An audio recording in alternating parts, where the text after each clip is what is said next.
Hey, good morning. Thanks for joining us for the News 12 FastCast. I'm Nick Proto. It's 11:50 on our Thursday, October 31st, Halloween. Time to dress up in your best costume and go trick-or-treating. There are events happening all over the area this evening where you can load up on candy. Kennedy Payne has a preview of what's happening tonight. Well, today is Halloween and we have a lot of trunk-or-treat events going on. We also have the Columbia County State Fair happening today that is free admission. It starts at 5.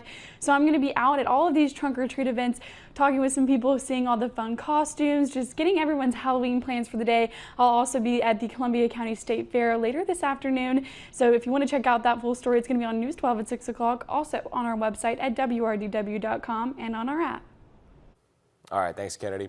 We're into the final few days of early voting here in the two-state. Georgia, you have until tomorrow. In South Carolina, you've got until Saturday. Record numbers of people are already voting early in Georgia this year. Sydney Hood has a closer look. We're down to the final days before Election Day, and here in Georgia, early voting wraps up tomorrow. But today we are answering more of your questions you may have before heading out to the polls. These include absentee voting and provisional ballots as well. We'll have those answers for you coming up all new tonight on News 12 at 6 o'clock. We're going to keep you posted on our website, WRDW.com, as well as on our app. So be sure and tune in to hear some answers to any possible questions you may have before you go to the polls and make your voice heard. All right, thanks, Sydney. Just a couple of days left for everyone to cast their ballots early here. You can vote early in Richmond County at the Henry Brigham, Robert Howard, and Warren Road Community Centers. Early voting and a drop-off spot for absentee ballots is set up at the Municipal Building. Early voting hours in Richmond County are from 8:30 to 6. In Columbia County, you can vote from 8 to 6 at Building G3, former Uchee Creek Library, and the School District Support Department Complex. Georgians have today and tomorrow to vote early. Across the river, Aiken County has 4 centers open from 8:30 to 6. That is the County Elections Office, North Augusta Community Center, Roy Warner Park, and the Odell Weeks Recreation Center. Counties in South Carolina have today, tomorrow, and Saturday to vote early. New this morning, the Richmond County Sheriff's Office is investigating what they say is a suspicious death. Officials say they were called to Elliott Park next to Butler High School around 7:15 this morning for an unresponsive person. The coroner's office says the person was declared dead just after 8 o'clock. The name of the man who died has not yet been released, but the Sheriff's Office says it looks like the cause of death was blunt force trauma. One person is dead in North Augusta after a crash this morning. South Carolina Highway Patrol says a four-wheeler and a Chevy van collided at the intersection of Oscaga Lake Road and Breezy Hill Road around 7:15. They say the driver of the four-wheeler died at the scene. In Richmond County, a man is dead from a shooting last night. Richmond County deputies say they went to investigate shots fired on Helsinki Drive just before 6:30. The coroner says the victim was taken to Wellstar MCG, where he died 2 hours later. He says the victim's name will be released once family has been notified. We're working to learn more details in 2 separate crashes from last night. GDOT's website showed one happened on the westbound side of I-20 near Walton Way and had all lanes closed. Then first responders rushed to a crash earlier in the night on the eastbound side near the Walton Way extension. One car was flipped over. No word yet on what led up to these accidents or if anybody got hurt. Part of McCormick County is under a boil water advisory. Officials say if you live in the Clarks Hill area, boil your water for 1 minute before drinking or cooking with it. They say that's because dirt or debris may have gotten into the system from a water leak. That notice is in effect until further notice. We'll let you know when it's lifted.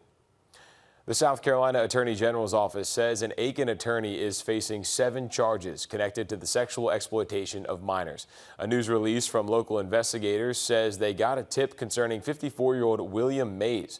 They say he recorded a person without their consent and had child sexual abuse material files. 5 counts are for possessing the files. The other 2 are for the recording.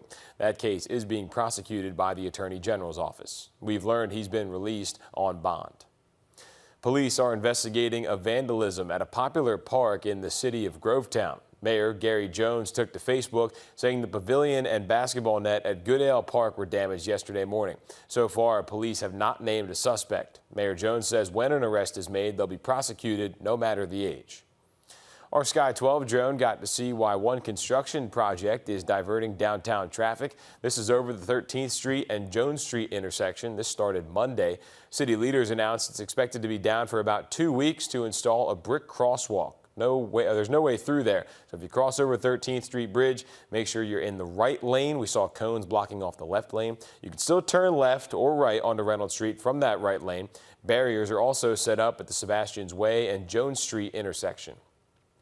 And there's another project in the works. Wilds Road between the Augusta Mall and North Leg Road will be closed at the railroad tracks. City leaders say this should last about a week for repairs. That closure started on Tuesday. A detour will be set up, but just be prepared for slow traffic.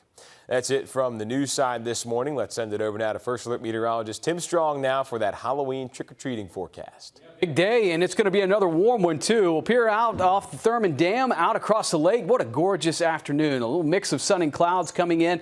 Temperatures stayed mild this morning. We're anywhere between about 58 to 62 degrees. Well, the climb has put us in the 70s, and we'll continue to go on up from there on through the afternoon. A breeze coming in 5 to 10. That was Grovetown live eye camera. We're almost at 80 here. Should hit the 80 mark at the top of the hour. Sylvania, Barnwell, we're staying mid-70s up around the lake. Thompson, you're a nice, comfortable 77 degrees. So many locations should get a good shot at hitting 80s for the afternoon. Look at that temperature range, even as we start getting into the time frame where we'll be trick-or-treating this evening. It's still going to be rather warm, dropping quickly, though, down in the low to mid-70s by about 7, 8 o'clock. Heading on through the rest of this work week, we have nothing but 80-degree highs. November the 1st tomorrow, and then upper 70s and low 80s through the next 7 days.